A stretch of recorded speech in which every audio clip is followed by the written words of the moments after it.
let's. Oh my god.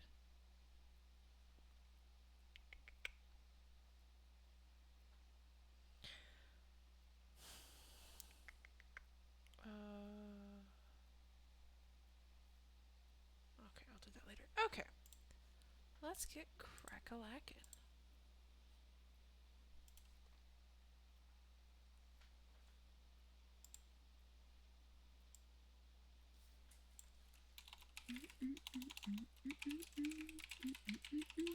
Oh, I was gonna have it. Why is my mom yelling? Why do I hear her?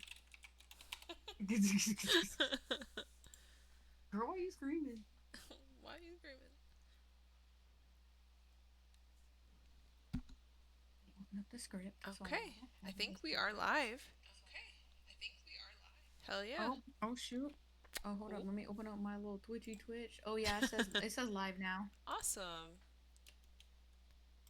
Okay. Well, hello, hello, and obviously, as you can maybe tell, happy Mardi Gras, y'all. Today is Mardi Yeah, Gras. I forgot that was today. Hmm. It's my, I guess, third favorite holiday of the year behind Halloween and Christmas, but like it's my favorite springtime holiday. So, yeah. It's the fact that you said your third favorite holiday, and I forgot that Mardi Gras was even a thing sometimes. Yeah, we're not a Valentine's Day or an Easter like household. We're kind of a St. Patrick's Day, but we are very much a Mardi Gras household here. Yep. Yeah, I love Christmas. Halloween's always a vibe. Yeah. You Yep. know, I despite everything going on, I'm a Fourth of July girly. Oh, okay. You know that Constitution, man. I'm Trying to protect. trying to write that Yeah. part. I see. I'm so much of like I adore the Americana vibe, like the Hmm. colors and the whole aesthetic, but not necessarily like the patriotic, like hoorah kind of part of it. So I'm always so torn because it's like I want to decorate because I love the vibe and the aesthetic so much, but I'm like I'm not that kind of American though. But see, for me, as my dad's a vet and I'm a vet, and then my Yeah. great grandpa was in the army too. Like, we're we love America. We recognize her flaws though. Yeah. Because we love her, we criticize her. You know what I'm Yeah. saying? We're those Yeah. kinds of I Americans. got you. I got you. We hold ourselves to the higher standard in which we are actually at. Yeah. That somehow some people keep forgetting. So I that leads us right in the was right literally just direction gonna for our say topic that. today. Yeah. So, last week to recap, we talked all about Heartstopper. I feel like we probably could have done a couple more streams about Heartstopper just because it's just such a good It's so book good. series to I wish kind we would of. have had longer to discuss it. I know. Honestly, if we wanted to talk about it again, especially like if like another season comes out of it, Mm. and maybe we can recap a little bit more now that I actually have the novellas too, so I'll have those under my belt. Yes. So we could always talk about it again, like when the new season comes out. Because we said like even though this is books, we do like book related stuff, and that's Mm-hmm. like a show based off of a book. Yeah. So, but we also like just talked about why it's a banned book, and then we compared it to the Netflix series and just kind of gave our overall thoughts. And then Rachel was with us last week, so she was also kind of talking to us about a lot of her thoughts about it. um just to review, so obviously majority of where we post like all of our announcements and our schedule and just overall stuff is um our Paperback Cowgirls Instagram, and then that is the same as our Twitch, and then also the same as our YouTube. And I believe Jess is still working on getting majority of our videos up there. She started a new job, so life be It's life rough. in. It's so rough. It's like so bad. But like we Working said, on maybe by the end of 2025 we'll get ourselves together. it. And so for this week, kind of a good topic, we are going to start diving into the Hunger Games series. So I read it in high school. This will be my first reread. And Lauren is here. Hi, Lauren. Hi, Lauren, and also hi, And Corey. I know Alexis and responded to you, but yeah. And Jess has never read Hunger Games, so that's super exciting that this will be her first stream on the first book for her first time ever reading it. Yeah. So, woo!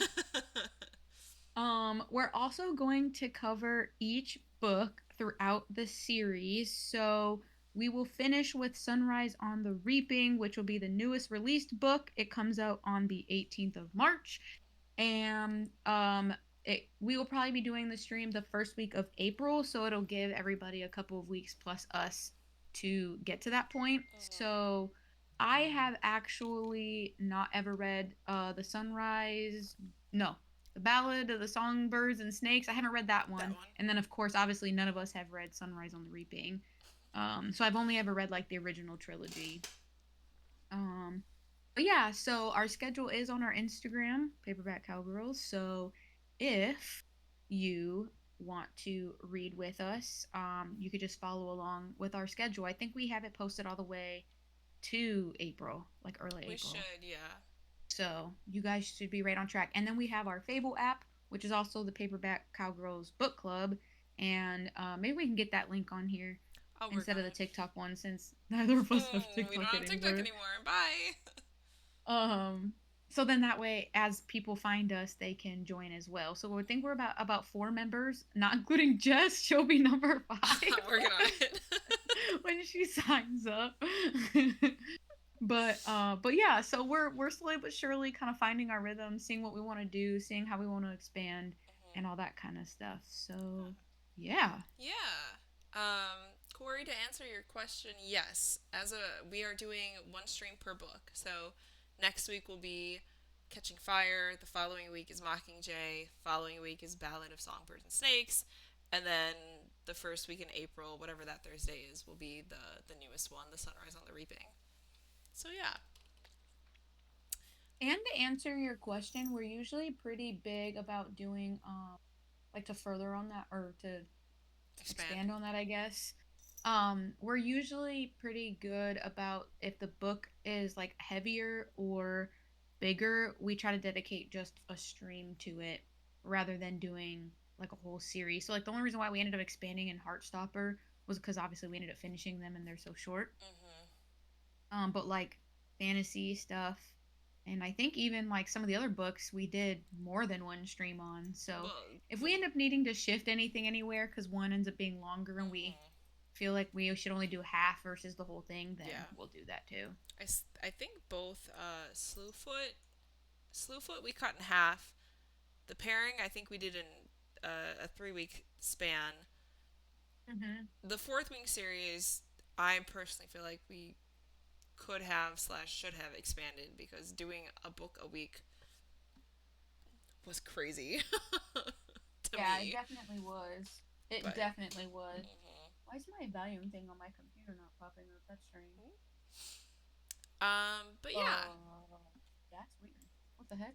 I'm like trying to like turn my sound notifications off on my yeah. laptop, but for whatever reason, the little sound bar thing is not popping up right now. Ooh, All that's right, not fun. well, gotta turn my notifications off so you don't hear the ping in the background. And then as our usual reminder, this stream is not a spoiler-free zone, and all opinions are our own. So do keep that in mind as we go through today's stream. Um, so yeah, anything you want to add before we kind of get into it? No, I'm ready to go. Cool. Okay. So real quick before we get into discussing the Hunger Games, I kind of want to do what we did last week. So last week we talked about Heartstopper, like Alexa said, but we also talked about how it's technically considered a banned book or a banned book series. This week, as we mentioned, we're discussing the Hunger Games, which is also a banned book series. Um, so just to kind of remind you guys or recap, um, a banned book is considered a banned book because it is a book that's been removed from a certain group of people in any capacity, whether it's a book that has been removed from a certain grade at like the school level or like the library level, whether it's been removed from an entire school district or from an entire state. anything like that, it's considered a banned book. A challenged book is a book that's been brought forward with that intention of getting it banned. So it's challenging a book is usually the first step towards getting a book banned in some capacity. Um, so Heartstopper falls under this, Harry Potter falls under this, and then of course The Hunger Games falls under this. I could not find. I'll have to do a little bit more research, maybe later on, because I'm not going to cover, of course, like every book in the Hunger Games series being banned. Um, but I'll have to do a little bit more research on finding out how to find specifically where and why the Hunger Games have been banned. But in general, the reasons that I found for the Hunger Games being challenged or banned is because it is apparently anti-ethnic, um, anti-family, which is crazy because like Katniss literally volunteers for the Hunger Games to save her sister. Everything she does in the book and like in her life is to help her family. So like what the her mentioning that she doesn't want to bring kids into this world and she doesn't want to get married, is that what they consider anti-family? That's crazy. It's That's like wild. if that's the point they were trying to make, A, what does that make me? Oof. Dude, same. And then and then two, also like this is how I know that entire um like radical group is so confused about the fact that words mean things. Hmm. So it's like, no, she's not anti family. She's just anti nuclear family because she doesn't want kids. And a Yeah. nuclear family back in the day when you read books was, mom, dad, and kids. Hmm. Um, but like you said, she literally gives up her safety Yeah, for her and is sister. like, I'm gonna save my 12-year-old sister and Hmm. I'm gonna win and I'm gonna do what I can so my family's taken care of. Yeah. I don't get it. What? I don't get it. Like I said, I couldn't find specifically like which districts or like which states like these had been like it had been challenged in and those particular reasons. So this is a very general like I think between Wikipedia, CBR.com, and then like bannedbooks.org or something like that. So this is like a general whatever. But yeah, it's kind of crazy. I don't get the anti-family. Um, You see my mom? Hi, Alexis's Yes. mom. Okay. Okay, guess not. She's just peeking through the crack of the door. Real quick, Lauren, to answer your question, um, we kind of pick our books in like a variety of ways. So part of it is maybe like a series like this if it's something that's coming out soon, which is why we chose to read The Hunger Games. I know we did a poll on our Instagram about like um, Poetry Month is coming up, Asian American Pacific Islander Month is coming up, Hispanic Heritage Month is coming up. So we did a poll to see if anybody had recommendations on things to read during those months.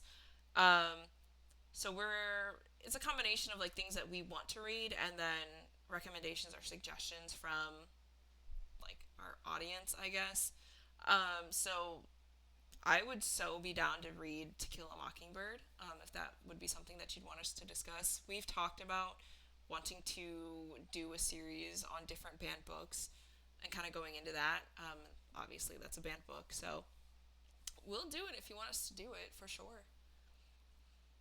Um, Also, banned books week is in 2024 was September 22nd to 28th. okay, So we could always do it on one of the weeks where we're not sure what else we want to do. okay. Or, banned books week this year. Oh, it's kind of late. It's October 9th. No, 5th through 11th. Ooh, okay. Oh, that's in Sweden? This is general information I'm Googling as we speak. So it looks like the week might change, but I have seen that it usually, right here, bookweb.org. Launched in 1982, Banned Books Week usually brings the entire book community and is held each year during the last week of September. Okay. I found October 5th through 11th this year.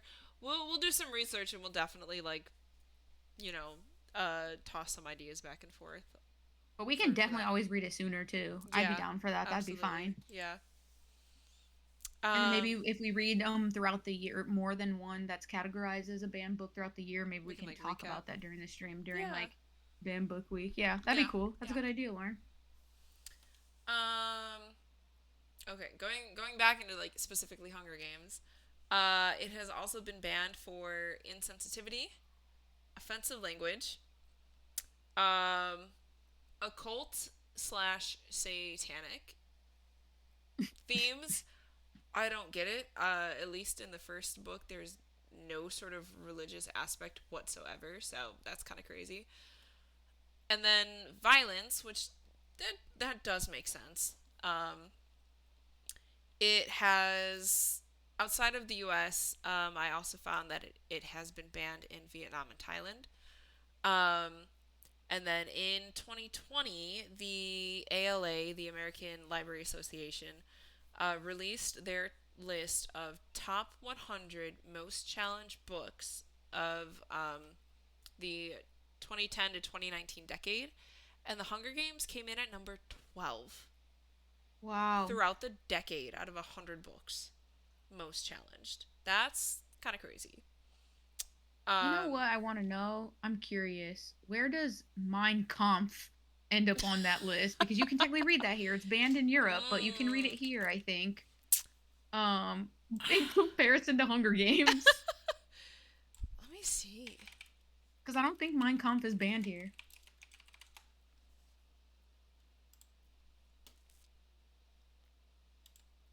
I don't even know if that came in. Yeah, in the That's United States, that's Mein not on Kampf can be that's found not at on the community list. libraries. Oh, so they don't challenge banning that. Nope. Okay, but Twilight's on the list. The just like a side tangent, I guess. Captain Underpants, like as a series, came in at number 2. Looking for Alaska by John Green came in at number 4. And Hmm. Tango Makes Three, the children's book about the true story about the gay penguins, came in at number 6. 50 Shades of Grey came in at number 8. Perks of Being a Wallflower, number 14. Lauren, To Kill a Mockingbird, came in at number 15. Um, Oh. so yeah, What was out number of one? number 1 was The Absolutely True Diary of a Part-Time Indian by Sherman Alexie, which I've never heard of. I've never heard of that either. Mm-mm. So, kind of crazy. Interesting. Mm-hmm. Top Goes 100 to show books you. banned or challenged between 2010 and 2019. Yeah. And it's kids' books. Like, that's what, like, Nine half of times these out of 10, are. they're kids' books. Yeah. And is it because they just don't want their kids to read it? Like, is that the problem?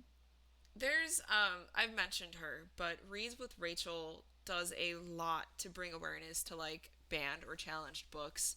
Um, Mm-hmm. she's a she's a Florida local, and she also covers a lot of like her fighting in her kids' school districts to like fight Mm-hmm. against banned books. Um, but she always makes a good point about like the reason most parents want these books banned is because they don't want their children reading these books, but they take it too far and try to like parent what other people's kids read or are able to read. So instead of just telling their kids like, "Hey, you can't read this," they try to get it completely removed from a library, a school district, or whatever, so that way nobody has access to it versus just telling their kid like, "No, you can't read this." And like for example, if I had a kid and I said you can read this and you still have the ability to do so, so Mm-hmm. it very much is kind of like they don't want their kids to read it, but by proxy, like they don't want anybody's kids to read it. Jeez. Yeah, yeah. There's a Moms for Liberty apparently is a really big group Yes. for book banning. So It's like, yeah, just because you want your kids to be stupid doesn't mean I want my kids to be stupid. correct. Okay. And just because you want your kids Mhm. to be sheltered doesn't mean I want my kids to be sheltered. Yep. that's the case, homeschool your damn kids. Yep. No, you don't like them to spend 8 hours with them, so that's why you're sending them to public school. So Correct. relax. That's why you send them to school. It's also like, again, not to like super side tangent, but it's so interesting to me that so many of these books that are considered banned books are books that we read throughout middle school and high school. And so did my parents. And it's like, I, looking back on it, like, I so deeply cherish the, like, being able to read that in a school setting and being able to utilize, like, critical thinking skills and discussing it with, other students and things like that. Like, I think that was so necessary. So, It really was. yeah. Okey-doke. Yeah. So, anyway, yeah. Kind of, I'll get into this, but I kind of wish I had read this way back then and been able to discuss it in a school setting. But, um, so that being said, with those reasons being listed as like the official reasons for the Hunger Games being challenged or banned, um, the book slash the series overall themes are clearly like political disobedience, rebellion, standing up to fascist and authoritarian regimes, which obviously is super topical right now. Um, and I when you put that in perspective, I don't think it's hard to see why these books are actually being challenged throughout the US and like around the world. Um, Even back in like I think 2010, 2012 when these books were first coming out and were first really popular and we had a more democratic and liberal government, I think it's still pretty clear to see why these books were getting some pushback. Now, definitely more so, but um, you can say that it's anti-ethnic, anti-family, satanic, whatever the fuck. But like, let's be And it seems like honest. We and it all seems like know. the concept of like challenging books or trying to ban books is not old, which is really interesting to Hmm. me. Yeah. Like or not new rather. Hmm. Like they created this Ban Books Week back in 1982. So I find that Yeah. really interesting that that's when that really started. I mean, which I could understand banning some books. Like, if we banned Mein Kampf, I mean, would that necessarily be a bad thing? No. But Hmm. also, like, is that something that could teach us history? Yes, absolutely. So maybe banning free access to it, but teaching it only in like in like an academic setting or something, Hmm. where it could be a little bit more controlled because Yeah. that's something that can really spawn like really bad ideologies. Yeah. But yeah, I mean, like in a country like here, the fact that people are even banning books is really interesting to me, which again, I could get it for a lot of things, but like I guess where do you draw the line? Right. And I think And that's that's kind of the that's hard when it part. starts getting sketchy is like trying to put those specifications in is like that's when it starts getting a little hairy and then it becomes subjective. And I mean, like, you think back to like Fahrenheit 451, which I we never read read. that, did you? I think I read it for the merit program in high school. So like Okay. I didn't read Hunger Games, but we I were didn't reading either. that. um but like that came out in 1953, and the main topic of that is like book burnings and book bannings. So like you Mm. said, this isn't a new discussion or a new topic. I think it just continues to be super topical, and now with the kind of political societal pendulum swinging back the other direction, I think now it's becoming a huge talking point. um Mm-hmm. so yeah. Mm-hmm. Mhm. I've never read Fahrenheit 451. Maybe we should do that. Mhm. I've re no, I have 1984. Anyway, I've been meaning to reread that. So I'd be down. And Lauren Lauren said we says we should should. read it. Yeah. Yeah. I mean, So, I'd be down. I've never read it. I've read like 1984 and Lord of the Flies and Animal Farm mhm, and To Kill a Mockingbird and a bunch of Shakespeare, obviously. yeah, And I feel like there was another one in high school that I read that is not. Oh, Diary of Anne Frank. mhm, Night by Eli Wiesel, I think, mhm, where yep, he was the Jewish guy. yep, Um, I feel like Invisible Man is in there somewhere. yeah. Um, Scarlet Letter, I feel like I read, but like Fahrenheit 51, Catch 22, and I feel like there's another big Catcher one. in the I Rye don't is a really big Catcher in one. the Rye. I didn't read that one either. Okay. Yeah, yeah, yeah. See, I So there's a few never. I haven't read. Yeah. So we should do, or at least like maybe once a month do a banned books discussion or something. But That'd be cool. yeah, I'd be yeah. down. Mhm. Um, Alrighty. but yeah, that's so. Anyway, that's to recap that Hunger Games is also a banned book and super interesting. Like you said earlier, Alexis, that a lot of the books on the banned book list from the last decade are kids' books. Yeah, it's definitely that very, very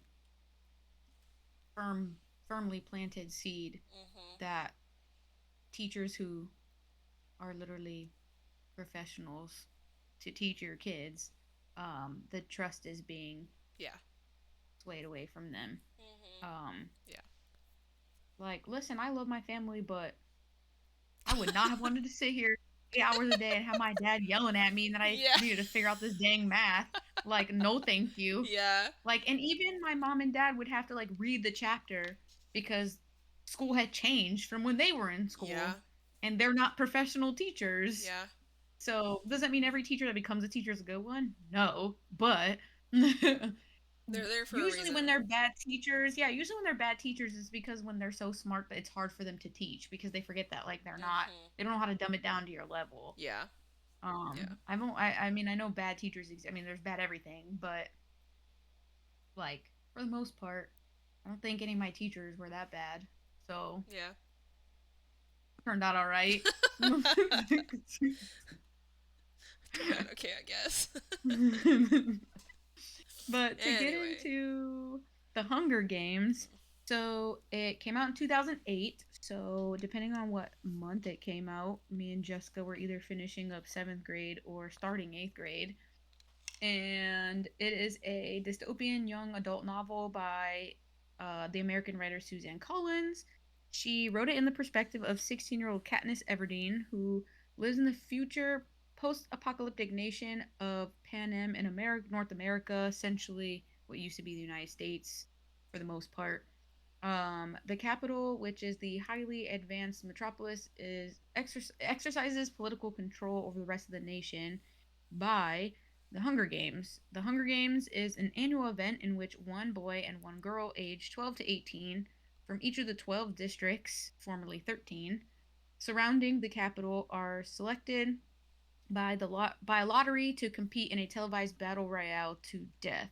And I say 12, formerly used to be 13 because that will become important Mm. later. Mhm. As somebody who's read the original trilogy.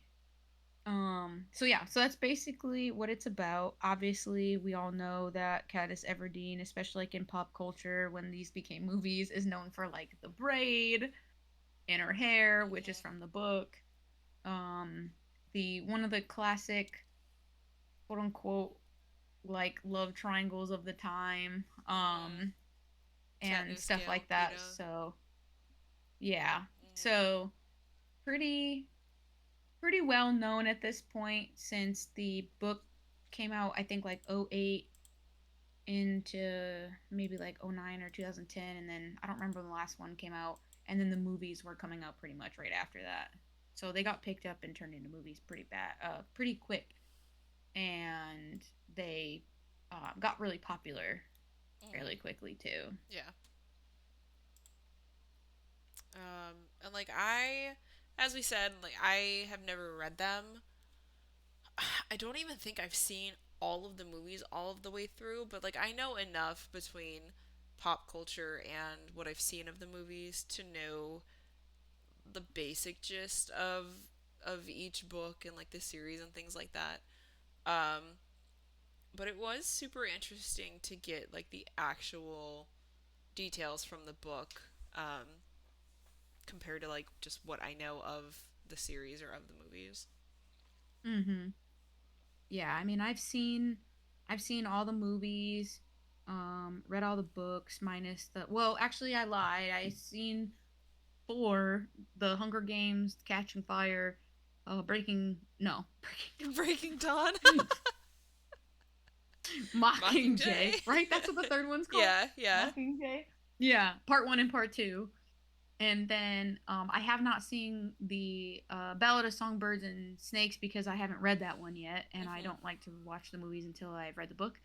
And then I found that this was coming out, and we found out it was a banned book, so we were like, oh, we'll just do that now. So I Yeah. guess I've seen 4 out of the 5 movies and read 3 out of the 5 books. Yeah. Cool. So pretty familiar, and I think it at this point is like mainstream. Like most people Yeah, for sure. became, that's kind of what put like Jennifer Lawrence on the map when she Yep. played Katniss, Yep. and uh what's his name? Josh Josh Hutcherson. Hutcherson.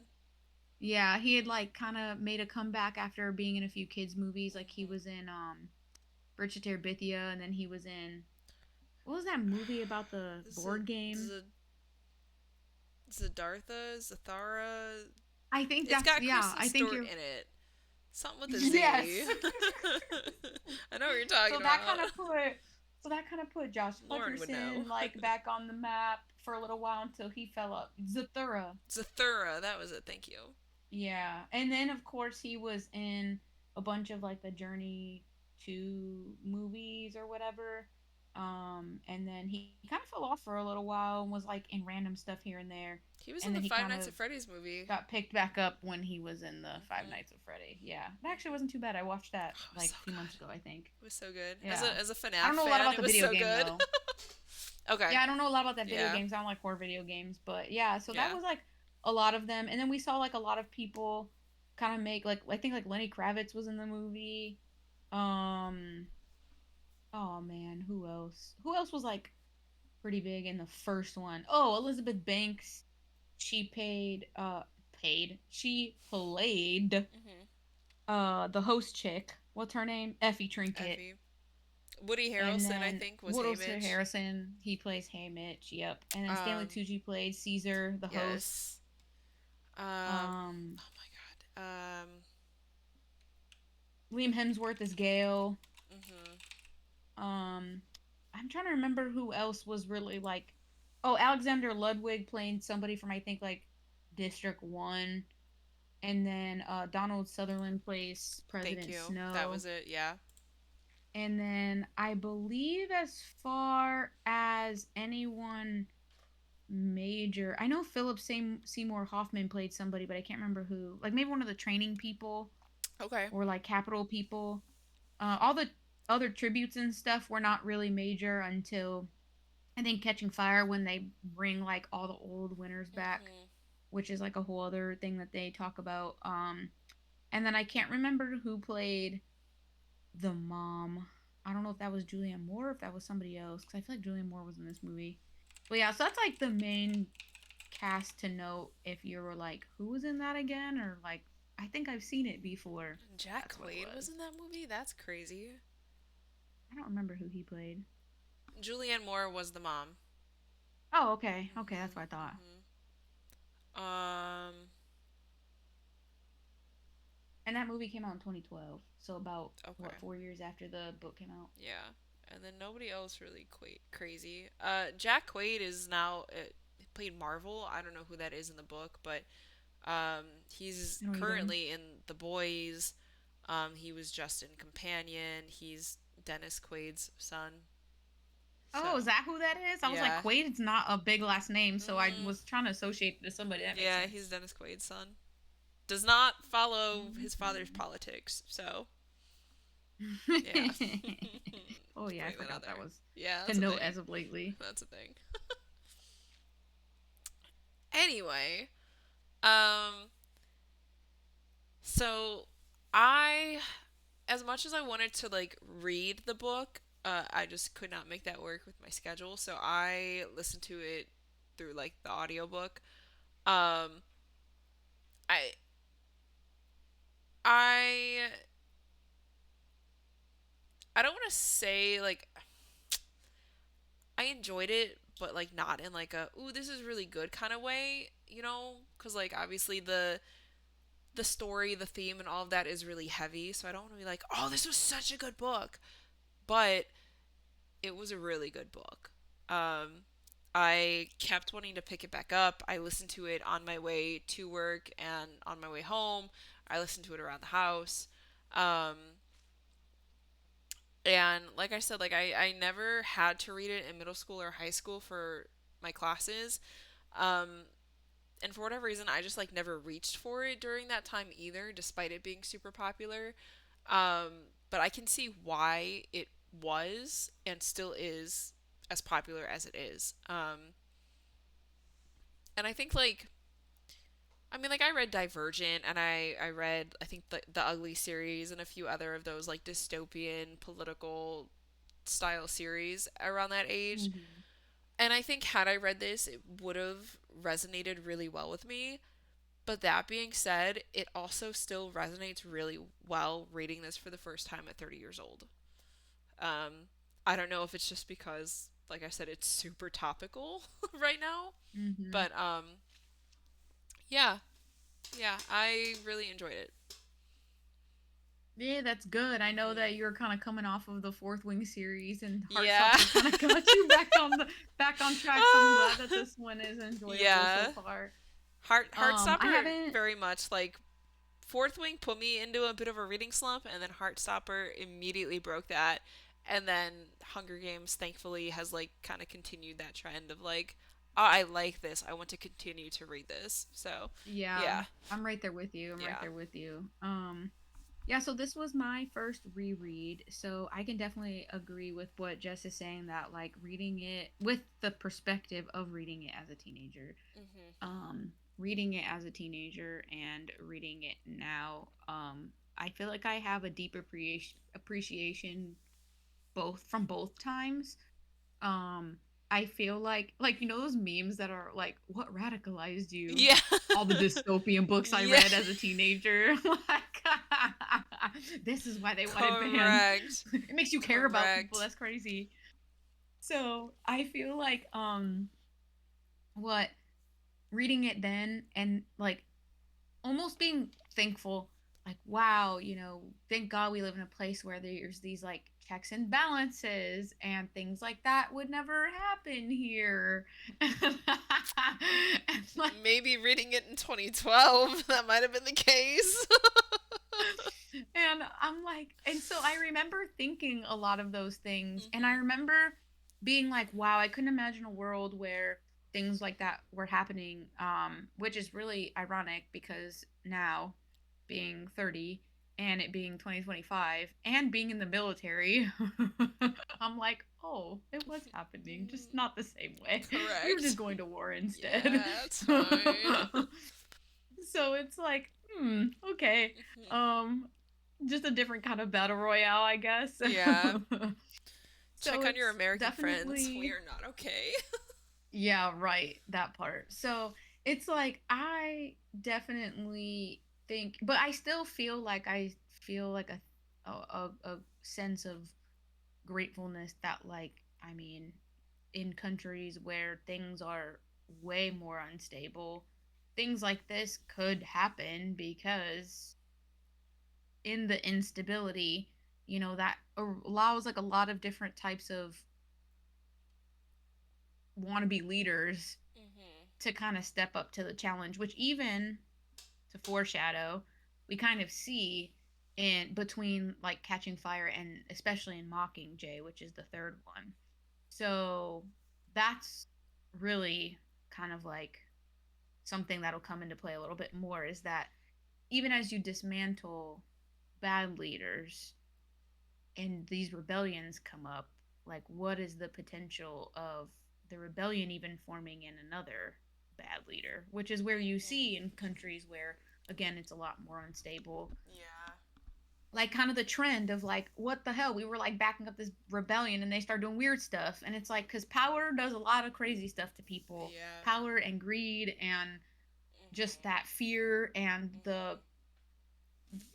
misinterpreting fear and respect and stuff like that. So we'll see that kind of come up a little bit, like I said, later in the series. But I mean, we've seen that in real life, and that's honestly probably the Hunger Games are a result of the country becoming so dismantled that it became Panem, and then look Mhm. at what happened. Yeah. Like they were like, "Oh, okay, we're all cool and dandy. Oh, you're rebelling, rebelling. Oh, okay."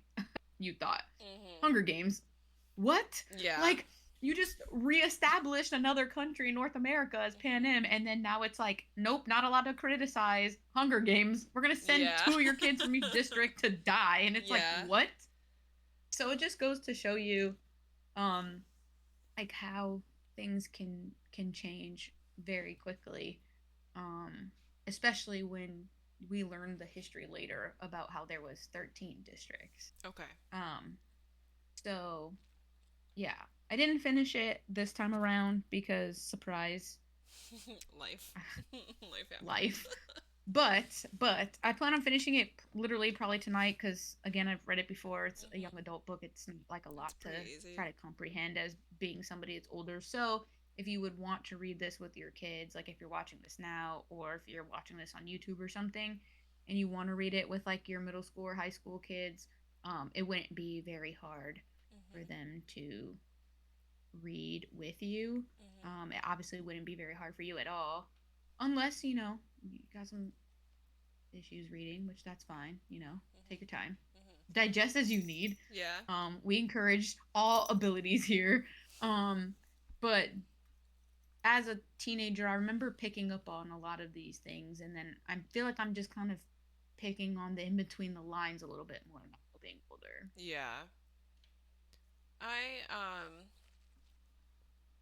I have like two things I want to say in response to your previous point. So the first is I read either somewhere on, it's probably on Twitter or something, um where I think Suzanne Collins has previously said that she wants her books to mean something, or like she doesn't see herself writing any more Hunger Games books unless she has something to say. So I think it's super interesting that we've very recently, like last year, the year before, had the Ballad of Songbirds and Snakes, and then this year we have Sunrise on the Reaping. So there's two additions to the Hunger Games series, where you can kind of see how things get started. They're both prequels to the main storyline of Hunger Games. Um, and then kind of bridging off of that is I I almost disagree with kind of what you were saying. And I want to say this is like, you come from a military background, so you have that aspect of it. I don't. Um and I have, kind of like we were saying earlier, like I'm very Americana aesthetic without like the patriotism of it. But with that being said, it comes from like a mindset of, I see the way that we are as a country and I see what we could be. And like I personally don't know how to fix that. So I take it as just kind of like a, like criticizing the country or like the Mm-hmm. way that we are right now. So kind of like as you were saying, you see it in third world countries, you see it in other things. I personally see it as, it's very much something that I see happening here in like a parallel. Um so like reading this, I could not separate this book from reality. As I was like listening to it, I was very much like, "Oh, oh. Oh, okay." Um and so I think that's kind of the point. Is like you're supposed to read this and not only see it from an aspect of like, that's so insane that a government would do that to their people, but it's also, I think, timeless in a way that you're reading it and like, we're currently living in a government that is doing that to its people, and there's a lot of like the discussion about like if you don't learn from history, you're repeating it, and so we've got a lot of that going on right now in America too. Um, and so like you look at the way that a lot of the districts are described as starving. They're working until they die. They're working these physical menial jobs.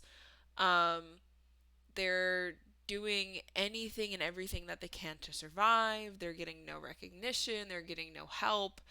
And then you have the capital, the rich people who are doing all these crazy trends of dyeing their hair, dyeing their skin color, wearing all these crazy clothes. And like towards the end of the Hunger Games, Katniss makes a point of like I think she's getting dressed after she wins, and the people that are helping her get dressed are all talking about like, "Oh, I was in the bath when that happened and I just couldn't believe it." And she's sitting there like, "I literally lived through this." And nobody's talking to me about this. You're just talking about what you were doing in your lives when this crazy thing happened. So, in like you compare it to like the Palestine Israel conflict and all of that that's going on, and it's like, oh my god, I was at a party when this happened, or like I was at a music festival, or whatever, when these crazy things happened, and you put it in the context of what you were doing versus like these are people literally living through genocide, starvation, deportation, all of these things. um so like you see that reflected. um and like in real life, no, we're not sending kids to die in a battle royale to the death. But you've got our political leaders cutting funds to Medicare, Medicaid, Social Security, schools, children's lunches at schools, programs that help kids in need, while also like spewing this pro life, anti abortion, like kind of rhetoric. Pro So family, pro family, um, pro labor force, might I say, pro American, pro Christian values without actually, you know, espousing a lot of those Christian values. So not necessarily like to an exact point, but very much like a parallel reflection of things that are happening in the Hunger Games. Like I very much saw as like reflected in real life. So like I think definitely more so in a lot of these third world countries, but like we're seeing a lot of it here too in certain ways. So it actually brings up a really good point. That I have to say that the Hunger Games actually approaches a really big issue that surprisingly did not come up on any of the reasons why it was banned, which is interesting to me. And that a lot of people don't really like to bring up. And you touched on it, and I'm sure you'll probably agree. Is that it really addresses the levels of violence and humiliation and the expense that rich people and the elite will put on the poor, which is obviously addressing the major topic of class wars. Mm-hmm. So, we obviously see in plenty of spaces, race wars and all that kind of stuff. But one thing that I feel like people tend to forget about is the overall hierarchy of the class wars. Now, are race wars completely mixed in there with the class war? Absolutely, because you could be Mm-hmm. a rich person of color and you are still not a rich white person. Like Yep. they are not the same. They're not the same. Um, and people tend to forget that. But ultimately, to focus on the point that Hunger Games really addresses is that we've seen this in history, in Mm-hmm. ancient Rome with the fights in the Colosseum and these like fights to death for entertainment, or even I want to say it could be a little bit of a reach, but I'm gonna reach anyways. Are violent sports like hockey or football or boxing, Mm-hmm. where once again Yeah. a lot of people utilize sports to try to exit the amount of poverty and or exit the life of poverty that they have come up in, Yeah. and so they utilize talent and sports, And a lot of these sports are violent sports like football or hockey or boxing or Yeah. MMA or whatever, where they essentially utilize that and the paychecks that it comes with to become part of this world of the elite. Yeah. But it's like, at again, like what level of, especially for stuff like boxing or like MMA, like at what level of humility? Like they're literally watching two humans fight. And granted, Yeah. there are rules, but there's always been rules when it comes to stuff like that, Yeah. because that's how people could sleep at night, to say like, oh Yeah. well, it's ethical, right? Is it though? Is it? And, we especially saw this, obviously, like I said, to mix it in with the world of race wars and class wars. A lot of people of color who were poor used sports to come out of that. Mhm. And even then, they still were spit on and disrespected, and, had to break these barriers to compete in non segregated leagues and all that kind of stuff. So I feel like it was interesting that this never really came up in conversation. And I didn't read this in high school. I think when I switched out of AP English, they may have been finishing reading this up. But because I joined so late, I don't think I had to take the test or anything on it. Okay. And I had read it before anyways. Mhm. But so I missed a lot of what the conversations might have been. Yeah. Um, but it really is interesting to me that when people think of Hunger Games, like, I mean, just think about it, like the Capitol. You know, there was a part in the book where she gives Katniss a bath where they literally have to scrape like layers of dirt Mhm. off of her and grit and grime and stuff, Yeah. or like waxing her, doing her hair, and also other kind of stuff. And the chick from the Capitol, who was one of the stylists, was like, "Oh, you almost look like a human again." And I'm like, Mhm. What the this is still fuck? a human being. Yeah. Oh, Mhm. okay. We Mhm. said that. And I'm sure as a kid I read it and like was like, dang, that was mean, but didn't really catch the fact that it's literally how the elite look to the poor Yeah. working class. Yeah. I mean, even the phrase after you take a shower, oh, I feel like a human again. Like, where did that Yeah. probably get coined from? Yeah. Yeah. And I think like especially I think that kind of ties into with our generation. This goes into like a deeper discussion, but like the eradication of a middle class Mm-hmm. almost, where it's like you have the upper class and now the lower class. So it is very much like the rich elite versus the average poor person. There's no middle class really anymore with our generation, I don't think. Oh Um, yeah, I actually had a point on that too. So that's like a perfect segue into it. I put like essentially a little bit more into like the separation from the capital to District 12 is literally like real life. mhm. Houses that were sold in 1994 at 100K are now 500K or Yep. more. And it's like, what? But the minimum wage is still 725, or like the amount of money that I make is basically like the new 40 or 50K. Like you Mhm. could make 40K graduating high school, working in a factory, earning a pension, and feed you and a wife and three kids, or a spouse and three kids, or whatever, and Mhm. own a car and have a house and Yeah. feed your family. And now it's like everybody needs two incomes. Or if you're a single person, like, I feel like the 49,000 I made fresh out of college went way further than the amount I'm making now. And I'm making double that almost. Like, Yeah. I mean, you're talking definitely, well, no, shy of double, not quite double, because that was closer to 50. And I'm not even quite making like 90 yet. Mhm. Um, but it's just like, that's the point. Like, how is it Yeah. that my paycheck now is higher? Yeah. Taking out the fact that obviously, like, I'm making more, so you get taxed a little bit more. Um, and it doesn't go nearly as far. Yep. And Yeah. it's like, what? Yeah. Like,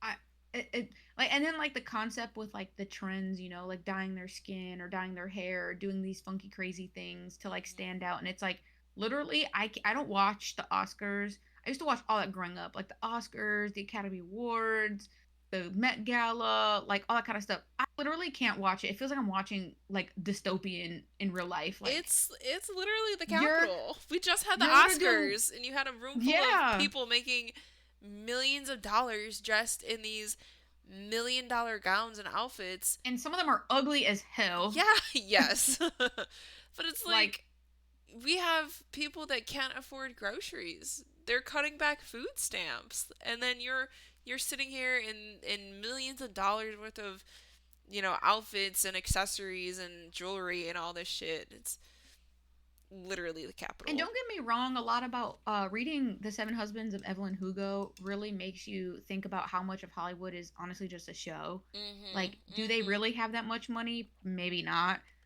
But, they have these sponsors and they get dresses dropped off and it's Yeah. like this illusion of it. Yeah. But it's ultimately like it's still despite the illusion or not, um it's still like that's why they say oh, money doesn't buy you happiness, because look at how many of these rich elite people go through these like humiliation Mhm. rituals Yeah, for and like sure. start doing weird stuff or have a mental breakdown in public or whatever, Mm. but then end up taking their own lives later on because It wasn't what they wanted. right. And Yeah. like you humiliated yourself just to fit into the society, and then let's say like that society didn't fully accept you, and Mhm. it's like, well, then you did all this for what? And yeah, you have money, but Yeah. like Black Mirror in real life, like Yeah. Well, and like so kind of like you said earlier about like the trends and things like that. I know neither of us are on TikTok anymore, but I'm still on Twitter, unfortunately, which has a lot of discourse from TikTok. And like now, recently, the discourse was like talking about the rise of like the trad wife aesthetic on TikTok and things like that, and that being a trend. And now you've got modesty coming back into fashion, and I think Pretty Little Thing or one of those like brands switching from this like clubbing style of clothing to more modest business casual. uh like again, you can see these trends predicting slash following the pendulum swing back the other way. And hmm so, kind of like you said about all the trends and stuff. and it's just like it just shows how even how like Effie would go up there and say, "Oh, may the odds be ever in your favor." Like, babe, nobody wants to do this. Mhm. Like, read the room. Yeah. And so it's like really interesting to me, especially as I don't know if it's not Hunger Games. Maybe in the movie it showed it, or maybe I'm thinking of whenever they go and do the 75th annual one. I think that might be Catching Fire. Um, which is the next one, they go through all the districts and you could just tell like the difference and how oh, may the odds be ever in your favor, like in districts 1 through 5, which are the close. And then also to note, so geographically speaking, on top of you also being in district 12 and that being associated to being the poorest of all the districts, you're also the furthest from the capital. So not only are you far removed in like mindset and lifestyle, you're like literally Mhm. physically far removed. Mhm. So the kind of like the geography of it all is that the capital is like this metropolis, and then you've got like district 1 outside of that, and like all these districts kind of going on beyond, centered around like the capital. And the farther you are physically removed, financially you're farther removed, and Mhm. um like education, resources, and all that kind of stuff. So, and then each district, if you weren't aware, also has its particular resource that it provides essentially to like run the capital. So I don't know if we made a list of that at all. I Mm-mm. um let me see, district breakdown, Hunger Games, because there's a list and I just can't remember what it is. Let's see. So the capital. is obviously not a district technically, but it leads the 12 or formerly 13 districts. And it's important to know that it's, like we said, filled with the most elite members of the country who support the President Snow wholeheartedly. They function solely on the backs and labor of the districts. So all of their power, all of their food, all of their supplies to make clothes, and other stuff Mhm. is all from the work of the citizens outside of the capital. So if they rebel, like if they wanted to, if they're any kind of unhappy in the background, it's important to note that their precious structure of life would be rocked because, like we said, they solely are reliant on the labor of the districts. They're also the ones responsible for the Hunger Games, as we know. And so, District 1 is the district that has one of the best relationships with the capital due to what they produce. So, in the first book, which is Hunger Games, it breaks down that all the luxury goods that the capital hoards are created and manufactured in District 1. So, jewelry and fancy stuff, like all that. So Katniss describes that what she's heard about them is that they essentially have a machine capable of turning graphite into diamonds. Whereas for her, like all the coal miners, I mean, they're like, Mhm. what is that thing called? Not the hammer, but like the thing The specifically made to like pickaxe, hit. I think. What is it? Pickaxe, maybe. I think you're right. I think you're right. Maybe a pickaxe. Yeah. So they're still allowed or they're still required to compete in the games, but however they train their children for success, and because they have the leg up because they tend to do well and better financially and have the best relationships with the capital, a lot of their kids are like the ones that end up winning and kind of come on top. So then District 2 is the masonry district, so they provide all your building materials and also like weaponry, um and stuff like that. So mostly in book 1 we know only really more about the building materials. The weaponry kind of comes more into play later on. This is also the district where the peacekeepers, which is essentially equivalent to the infantry, is controlled by the capital and is deployed to the districts when necessary. This is where they're trained, recruited, all that kind of stuff. Then there is also an underground military base that was established in old mines after the first rebellion. So that's like why they all come from there. So then essentially like in District 2, um they're like also kind of heavily trained, but because they come from such like a military oriented one, like they're typically known to be a little bit more violent. District 3 um has the luxuries of the stone materials for construction in the military and all that kind of stuff. So District 3 has a lot more of the materials required to do other stuff, like manufacture televisions, cars, and anything else that use wires and like explosives and stuff. So they're kind of like the techie district. So then you have, and then so then with that, like that means that they're a little bit more strategic rather than like you're like brutes, I guess. So that's Okay. important to note. Okay. District 4 is the district that essentially helps with food. So while all the other people are like your materials and stuff like that, District 4 is revealed to have their main industry in fishing. They obviously not just provide like seafood, but a lot of the vegetation under the water as well, and stuff like that. I think they also probably are a little bit like of the starting of like the more farmer districts, but they're Okay. primarily like water based. Okay. District 5 is an entire district dedicated or with an entire district dedicated to technology. The capital needs electricity to use what District 3 makes for them. So while it's never explicitly stated in the books what the fifth district's industry really is, it's essentially hinted, I guess, in the prequel.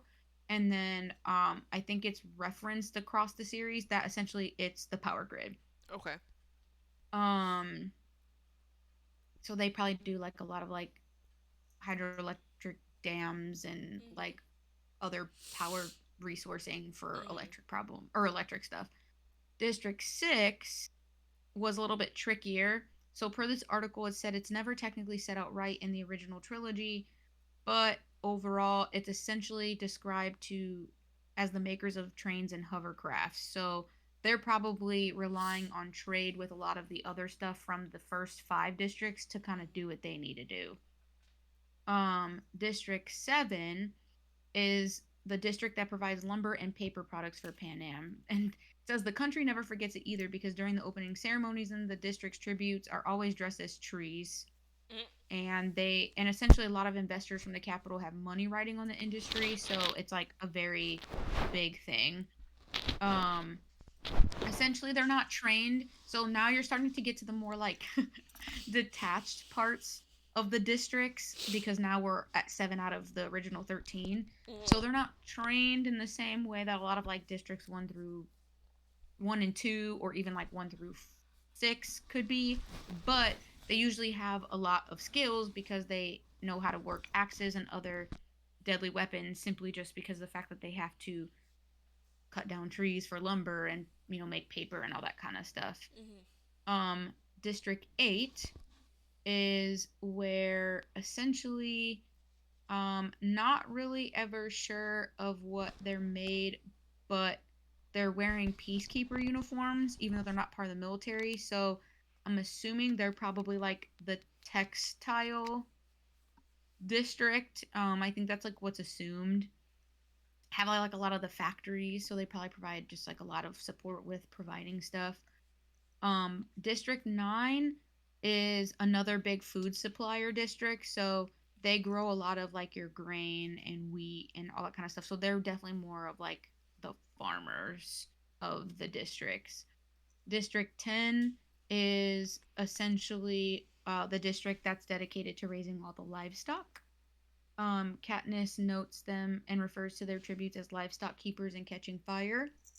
And so that would you would assume that that's probably all your like horses and cattle and cows and um chickens and like all that kind of stuff. District 11 um is essentially one of the other farmer districts. I think they do most of the fruits and vegetables for the country. And okay. it says to note, though they grow the food, they aren't allowed to eat it. If they do, corporal punishment follows. So she notes that during the 74th Hunger Games, which is the first books, they whip you and will make everyone watch. So, Then we have District 12, which, as we know, is they mine the coal. It's pretty much noted that this would be in the Appalachian Mountains, and that a lot of the families suffer from constant mining accidents, including Katniss Everdeen herself. Um, the accidents would make it difficult for families to provide for themselves, and they do typically tend to waive kids helping with the mining. But that if the adults do not mine enough coal, peacekeepers are sent to increase production, which, as you know, would probably just mean like a lot of like long labor and violence and stuff. mm-hmm. Um, and this essentially is one of the worst off districts. Their quality of life in comparison to the other tributes is extremely different because coal is known to cause a lot of like lung issues and stuff like that, on top of the fact that a lot of them are stunted and have like joint issues because of the amount of labor that they have to do in Mm-hmm. comparison to a lot of the other districts and like in Mm-hmm. the conditions that they have to do it in.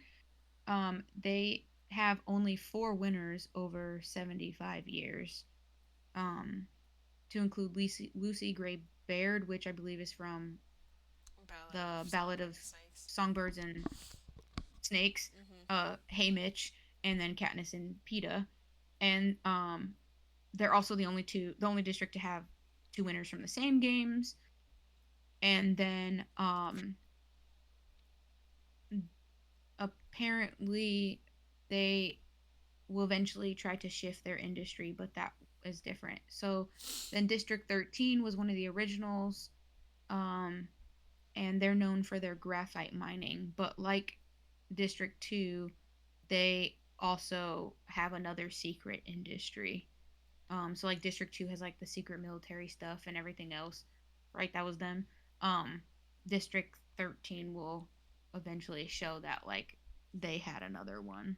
Okay. and I don't want to give anything more away than that. Okay. Um, so I. that's essentially like the breakdown of what all the districts provide. So if it's not obvious, they all have like a specialty, which Mhm. essentially provides this cush life to the capital. I do think it's interesting that like the I guess homage of like 13 districts to the 13 original colonies. Mm-hmm. Yeah, I think that's where she got that from. probably. I like that. Mm-hmm. Um. And the fact that like there was like this first rebellion, which I guess Mhm. would almost be like not the equivalent to the American Revolution or like a Civil War, but I mean But I'm sure almost kind of like the same concept. yeah. Okay. Um. Interesting. Okay. I really do feel that reading this at the age that I did really challenged how I felt a lot about a lot of things. I mean, also I won't equate this to just Hunger Games. I mean, I was reading Hunger Games, The Uglies, Delirium, Mhm. um what was the other one? Divergent. Divergent. I feel like there was another. Oh, I read the Gone series, which is where like these kids wake up and like all of a sudden all the adults in the world are gone. And it's Okay. almost essentially kind of like a more modern version of, I think that's similar to what is that, Lord of the Flies. Okay. Yeah.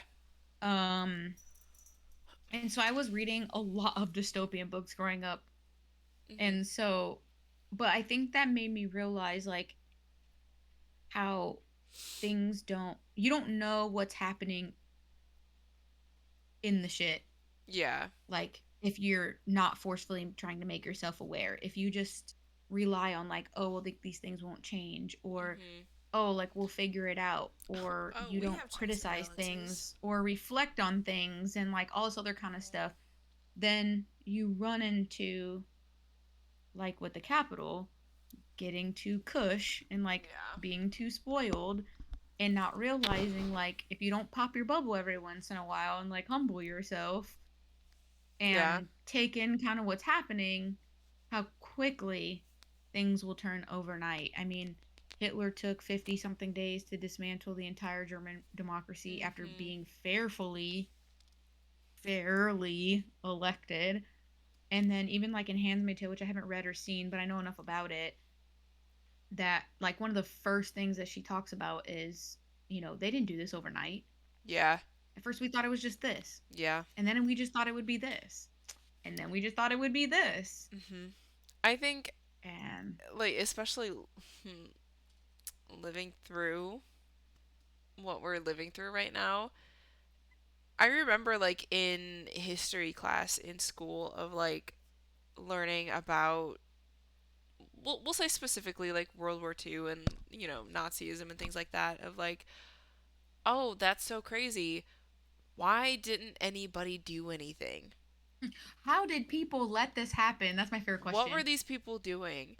And it's like now we're living in it, and it's the realization of, oh, it's a wide combination of things, and it's like the people who want this are people who are too stupid to see the bigger picture, people who are unable to to organize to fight back, things like that.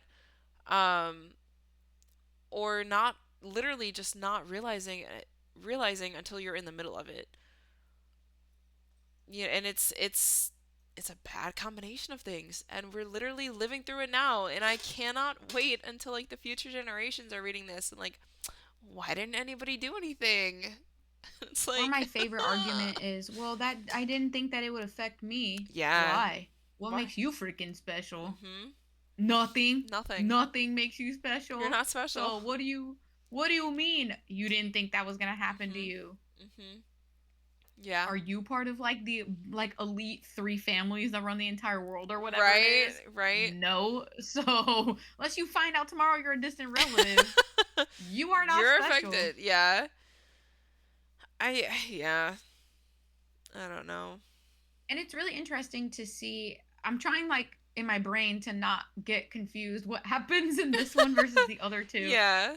But like we'll see, just as like again like a fair warning, if especially as you who hasn't technically read them but like Yeah. you know enough about them, or like anybody who's watching now or in the future, um it's important to note how certain districts are like, well, this doesn't affect me because Mm. we're close to the capital, we talk to the capital, I'm going to end up probably living in the capital. And it's like, It still affects you.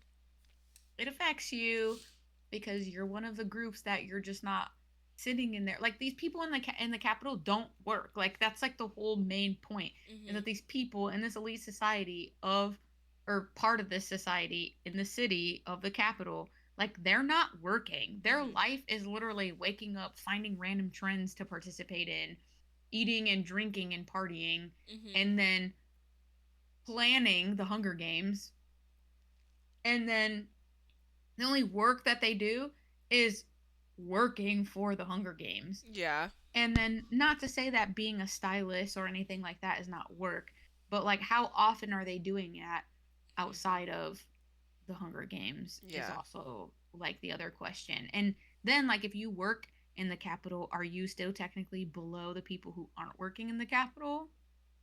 Right. You know, like these are all super important things to note, because it's like, again, when you're not part of this like very specific elite group of people, you are still an outsider. Like even if you have money now and let's say you're Mhm. not working, or even if you had to work to even get there, you're still separate from these people who just woke up and had money, came into the world and just had money.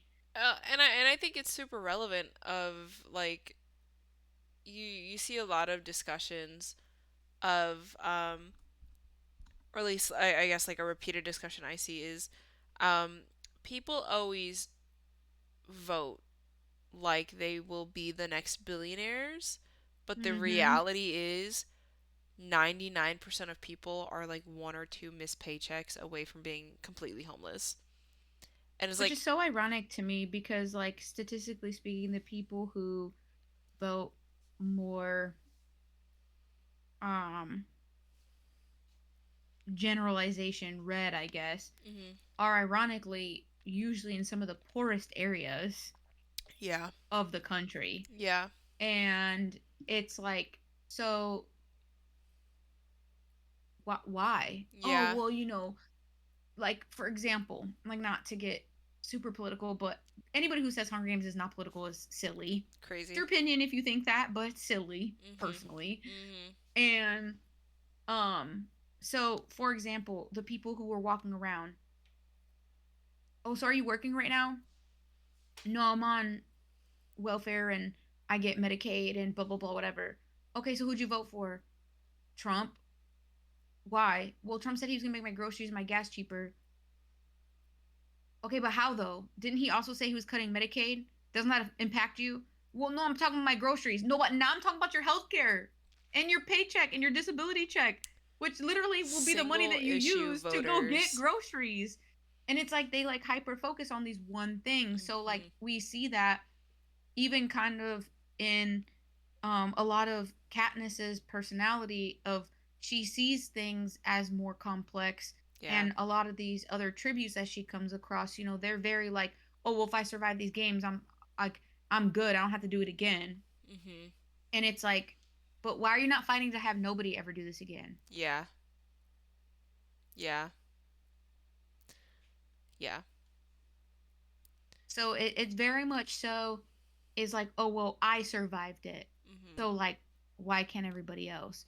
mhm, Or we don't meet that person in this book, but like there's somebody that I think was kind of older, mhm, um that gets selected for like the 75th annual yeah, one that had won like a hell of a long time ago. And it's like, so there's no age cap. You said ages 12 through 18, and now you're just bringing these people back. You're going to right. put like an elderly person in here. Making Like, up what the the hell is wrong with you? rules. Yeah. Or even like the sister. I mean, imagine you're a 12-year-old girl like Prim, and you have to go fight against somebody like Kato from District 2, Mhm. One. who's like this like big brute guy. Or Yeah. is he one or I. two? He's one of Ooh, those. I think he was. So He it's might have been like, two. Yeah. Huh? Yeah. And like I think in general, so there was when TikTok was being banned, um Oh, there was I kept seeing this repeated phrase of like bread and circuses.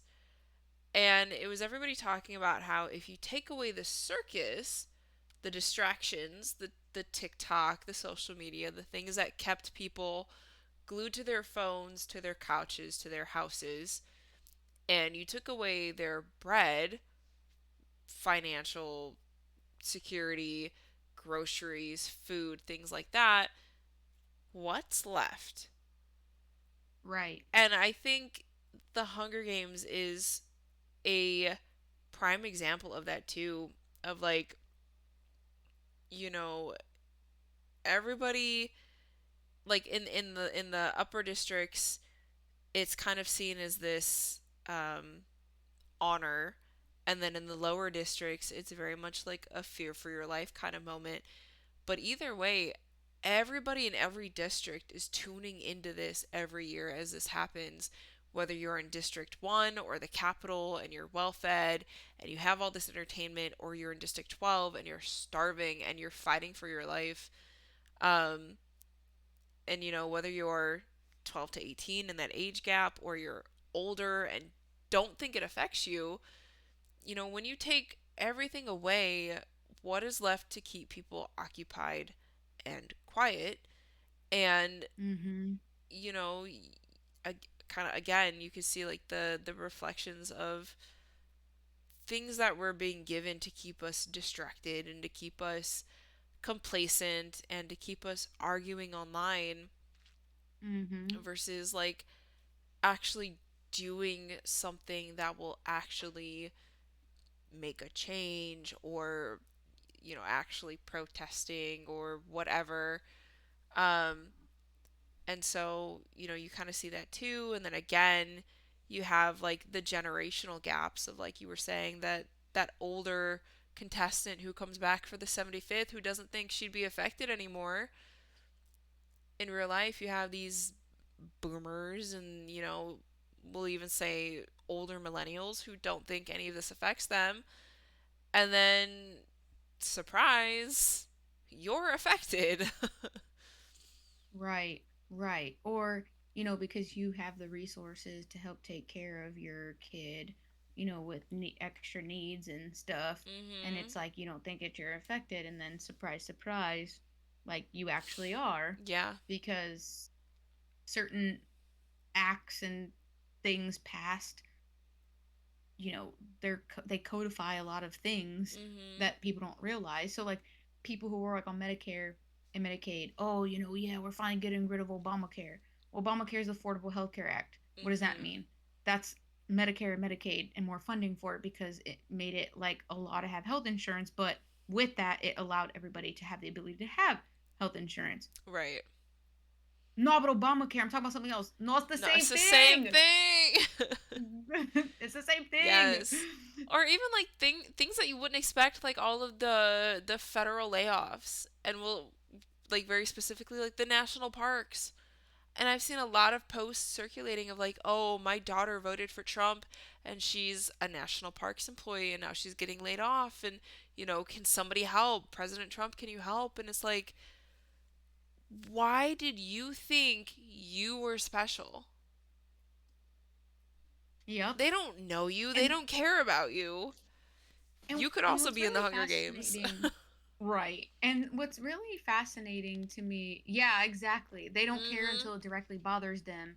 Yep. And it's like, it's really funny to me because I was going to say that you know, we see it in Hunger Games, especially like as the rebellion, and once Katniss learns about the rebellion and becomes a part of it and all Mhm. that kind of stuff, we'll see like how when they talk to certain people, people are like, well, what are you talking about? Like, it's fine. But is it though? Right.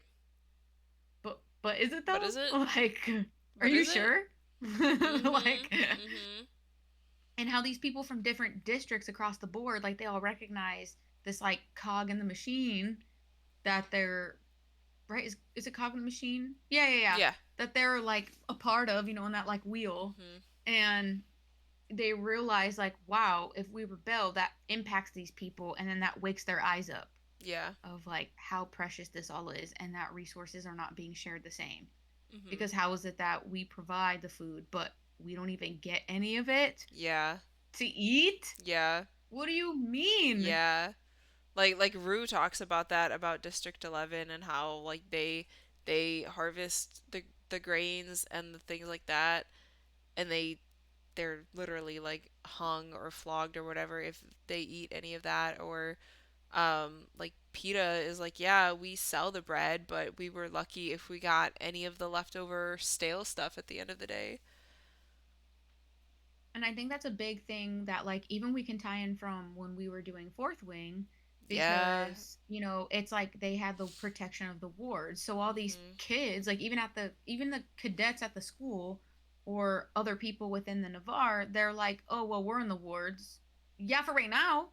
Mhm. And then finally, when those wards were attacked Yeah. and temporarily affected, that's when suddenly Navarre was like, "Oh, well, now we'll start Now we're negotiation talks." affected. They've been trying to talk to you. Mhm. What do you mean? Now Mhm. you want to have that conversation because your livelihood's being impacted? Like, people want to say like when you go vote, you can't vote to protect everybody, and that's obviously fair. You're one person, but the fact of the matter is that when you go and you're involved in these things, it's like you can't.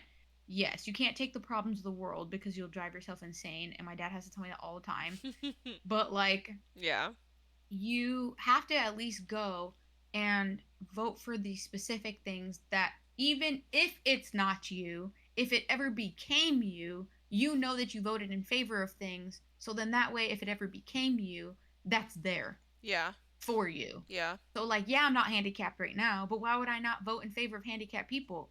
Something Mhm. could happen to me right now, let alone tomorrow or next Right. week or a year from now. So it's Mhm. like, yeah, right now that's not me.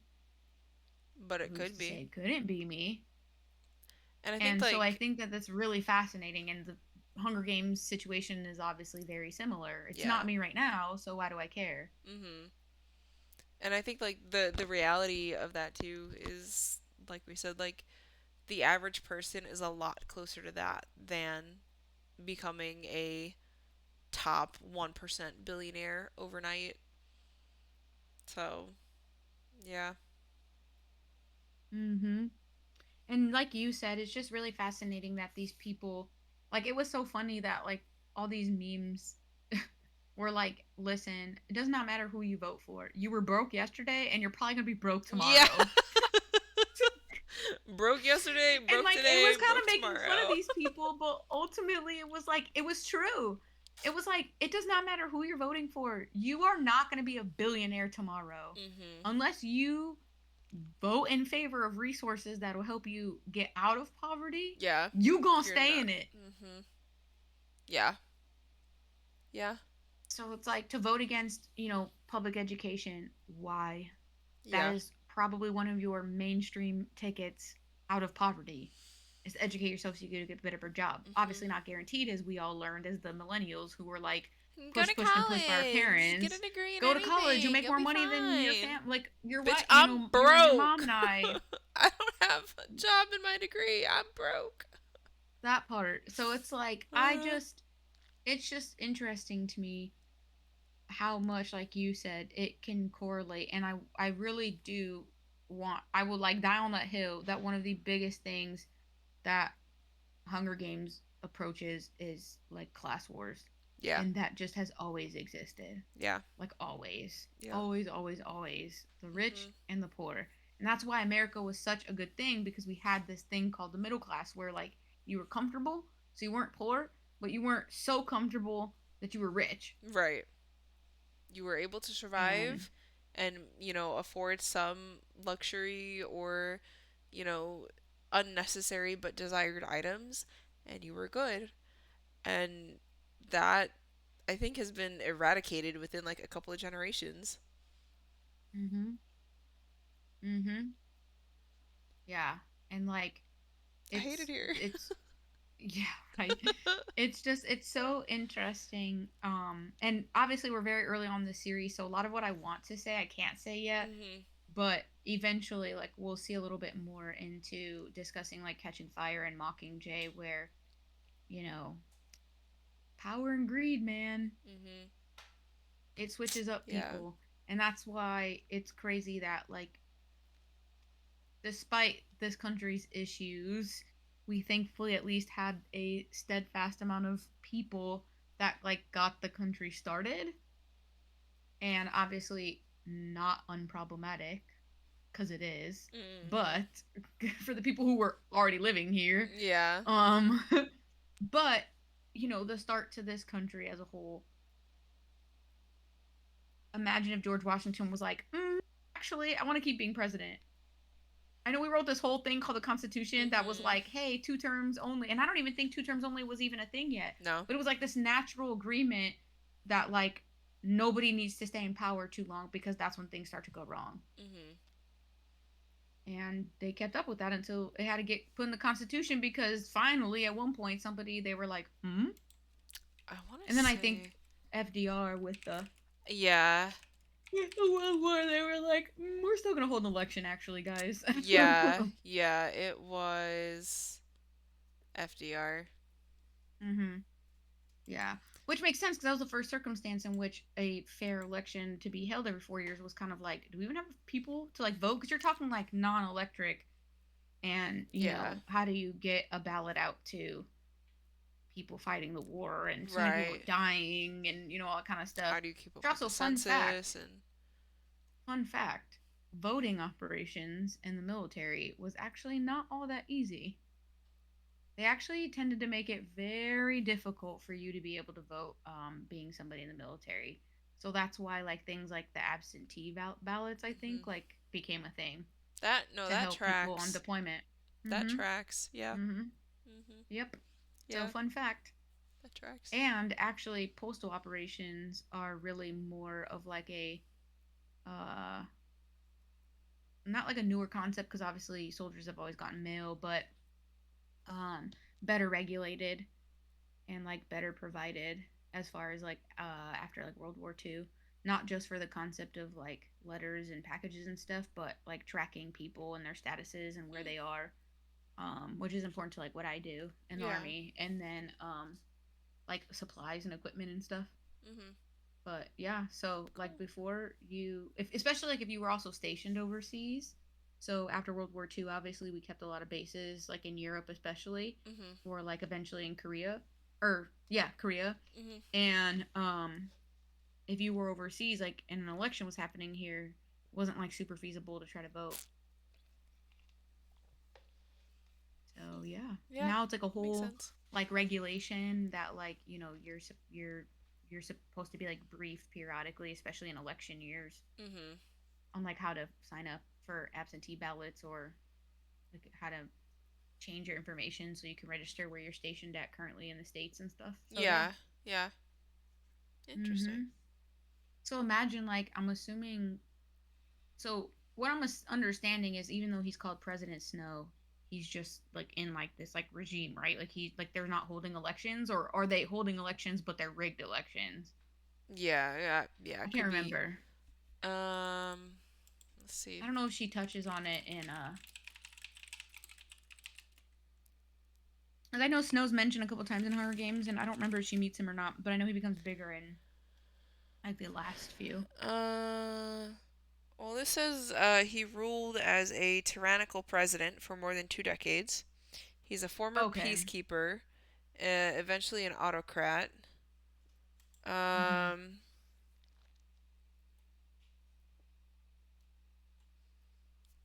born So into a essentially, wealthy somebody who got family. power Yeah, and kept it. yeah. He would eliminate his enemies one by one until he ascended to the highest office offered in Panem. He would become the president and ruled unchallenged for over 25 years. During his time in office, Panem became more authoritarian, with opponents of the regime regularly executed, and the districts kept in line through the use of intimidation and brutality. Yeah. Yeah. Mm-mm-mm. So. Yeah, Hmm. a lot of really good themes, a lot of really good topics, a lot of relevant topics. Yep. Um, as we said, like people's opinions are their opinions. You're allowed to pick up and interpret a book however you want to. You are allowed to pick up a book or not pick a book if you want to. Mhm. But one thing here at Paperback Cowgirls is we recognize the whole concept of reading is political. Yep. I mean, I'm literally Hispanic, so and a chick. And I we're mean, both like at least 100 years ago, was I even allowed to read? Like, right. I would like say we're both either like female or like, AFAB. So that in and of itself, like us reading is political. So, and not even to mention, like, I mean, how many ever years ago in World War II, the Women's Army Corps was like a whole separate organization mhm. where women were trained, and we only had so many jobs that we could join. Mhm. So, Yeah. yeah, guys, a book about rebelling It's against so the fun. Capitol is pretty political. I just Yep. want to put FYI out Yep. there Yep. in case you wanted something cute. Yep. Like, Like I am all for, if you want to read some fluffy romance and just shut your brain off, that's totally fine. But again, like the act of reading is political. And I personally don't see how you can read something like The Hunger Games and not come away with it being like a political book.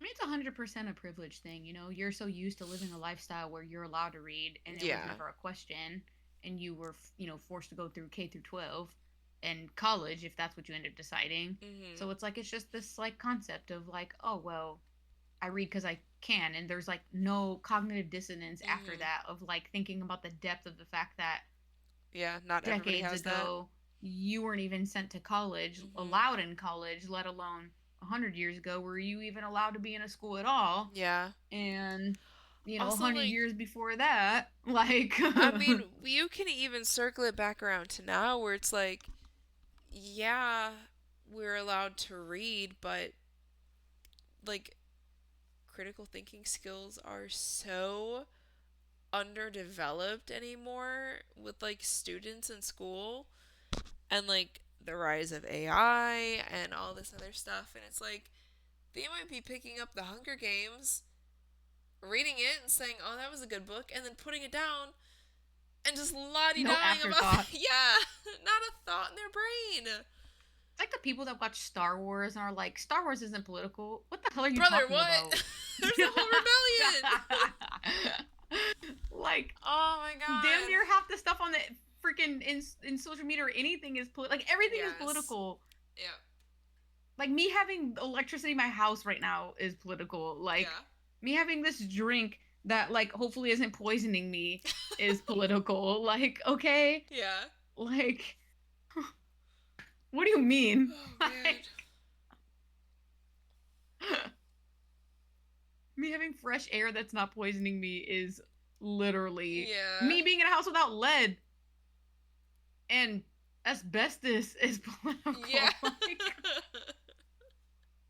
Like unfortunately, it is everywhere and it's hard to turn your brain off when you think about it like that, but also at the same time it kind of reminds you what you have. I Yeah. mean, it's like it's the balance, of like having the ability to kind of not think about it but also humble yourself every once in a while. Like I have Mhm. a lot in comparison to a lot of people. Yeah. Yeah. So, yeah, it's even I think in Hunger Games when I was reading about like them eating, how they were just like so sick after the first few days because Mhm. their bellies literally weren't even used to being full. Yeah. And almost kind of like how they're being stuffed before this battle royale where they have to like fight for food and resources again is Yeah. like such an irony piece. Like literally how they like stuff animals and overfeed them before slaughter. Mhm. Oof. Yeah. Yeah. Crazy. Mhm.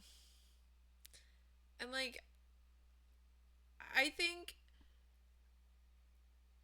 The writing style of this book is very much like middle school, high school, but I think Mm-hmm. the content and the context is like timeless for like an Mm-hmm. audience. Like you can read it and understand it in middle school and high school, and then also as a 30, 40, 50-year old and get similar but also different, things out of it, and it's still important.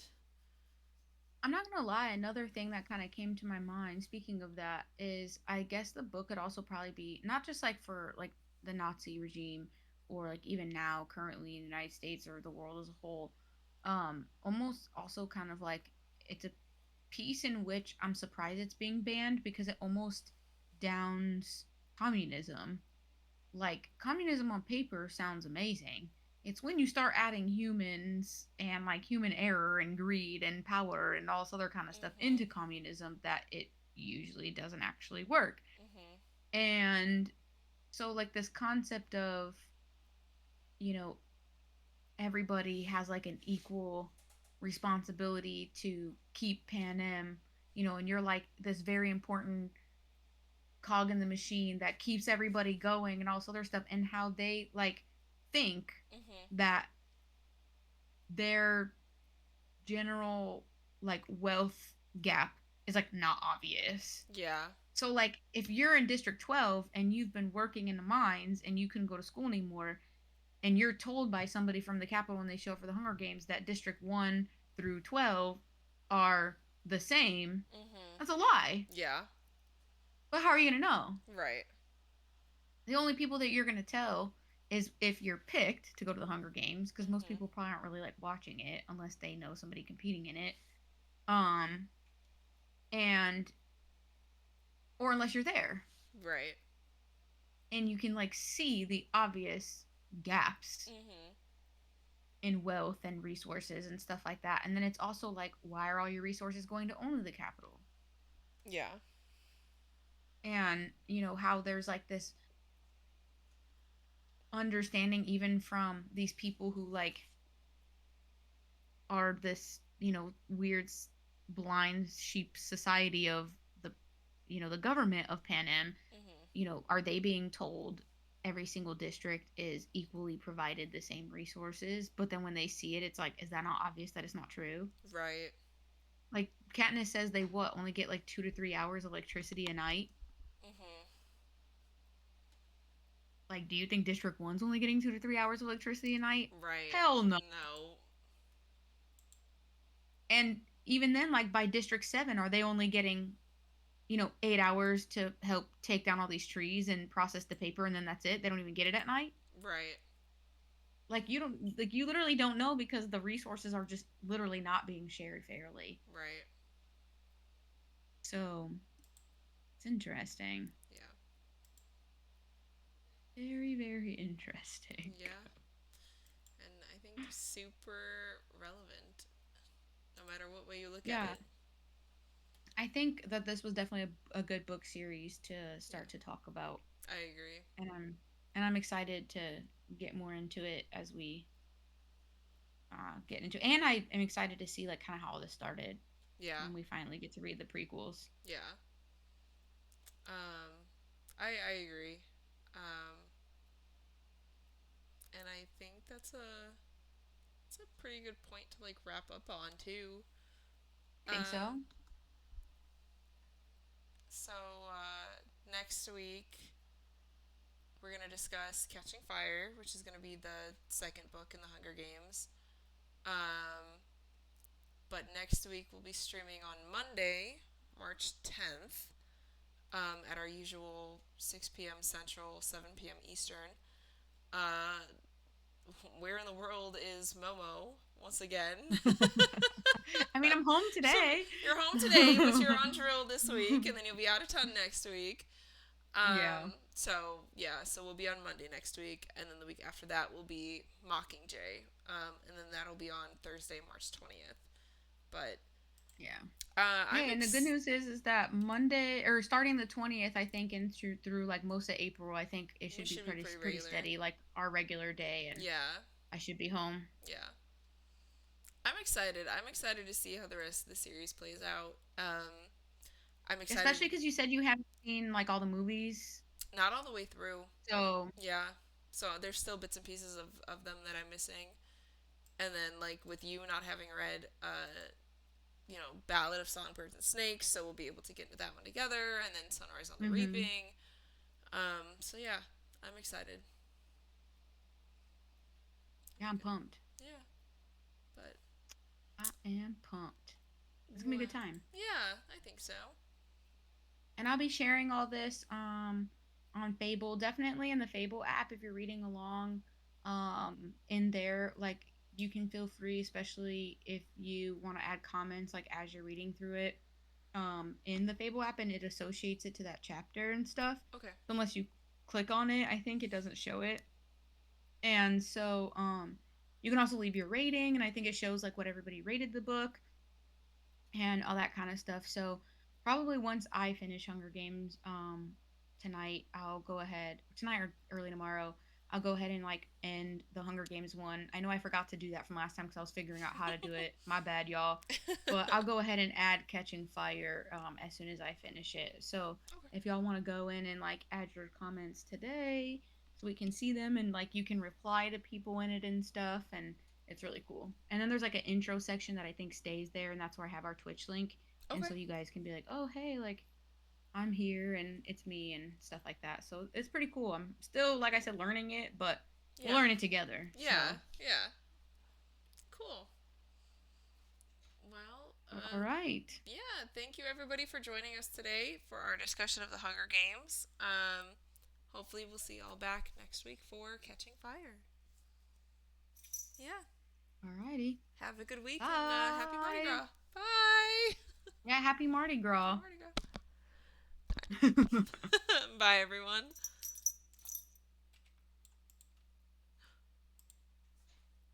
Okay, I think I did it. Cool. Oh, yep, it just